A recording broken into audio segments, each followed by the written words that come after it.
அந்த காலத்தில் என்ன பண்ணுவாங்களாம், ஒருத்தர் வீட்டில் எவ்வளவு பசுக்கள் இருக்கோ அதை வச்சு தான் அவர் எவ்வளோ செல்வந்தர், எவ்வளோ நல்ல வாழ்க்கையை வாழறாரு அப்படின்னு கணக்கு பண்ணுவாங்களாம். அப்படிப்பட்ட பசுக்களை முதல்ல தானம் செய்யுங்க அப்படின்னு சொல்கிறாங்க. இவர் என்ன பண்ணுறாரு, வாஜசிரவஸ் என்ன பண்ணுறாரு, ரொம்ப புல்லெல்லாம் காஞ்ச புல்லெல்லாம் மேய்ஞ்சு முடிச்சுட்டு தன்னால் கன்று கூட போட முடியாது அப்படிப்பட்ட வயதான பசுக்களை போய் தானம் பண்ணுறாரு.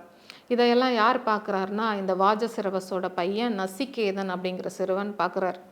அவர் பார்க்குறாரு, என்னடா அது நம்மளோட அப்பா யாகம் செய்கிறாரு, சரி அந்த யாகத்துக்கு இப்படிப்பட்ட பசுக்களை கொடுத்தா அதற்கான பலன் எப்படி கிடைக்கும் அப்படின்னு யோசிக்கிறார். அப்போ 2 விதமான தவறை செய்கிறாரு நம்ம அப்பா, இதனால் அவருக்கு துன்பம்ல நேரும் அப்படின்னு சொல்லிட்டு இந்த சின்ன பையன் யோசிச்சுட்டு, அப்பா என்ன யாருக்குப்பா கொடுக்க போகிறீங்க அப்படின்னு கேட்குறாரு. உடனே அதுக்கு அவர் சொல்கிறாரு கோவமா, உன்னை யமனுக்கு தூக்கி கொடுக்க போகிறேன் அப்படின்னு ரொம்ப கோவமாக சொல்லிடுறாரு. உடனே இந்த பையனுக்கு அதிர்ச்சி ஆகிடுது. இந்த பையன் என்ன பண்ணுறாரு, போய் அப்பா கிட்ட சொல்கிறாரு, அப்பா நீங்கள் யாகம் செய்கிறீங்க, அதோட பலன் முழுமையாக கிடைக்கணும்னா நீங்கள் இந்த மாதிரி வயதான பசுக்களை கொடுக்கக்கூடாதுப்பா. நான் அதை உங்களுக்கு புரிய வைக்கிறதுக்காக வந்தேன். எல்லா பெற்றவங்களுக்குமே பிள்ளைங்க தான் பெரிய செல்வம். ஆனால் நீங்கள் என்னையே யமனுக்கு கொடுக்க போகிறேன்னு சொல்லிட்டீங்க. உங்கள் வார்த்தையை நான் மதிக்கிறேன். அதனால நான் என்ன பண்ணுறேன், நீங்கள் சொன்ன மாதிரி நான் யமலோகத்துக்கு போகிறேன் அப்படின்னு சொல்கிறார்.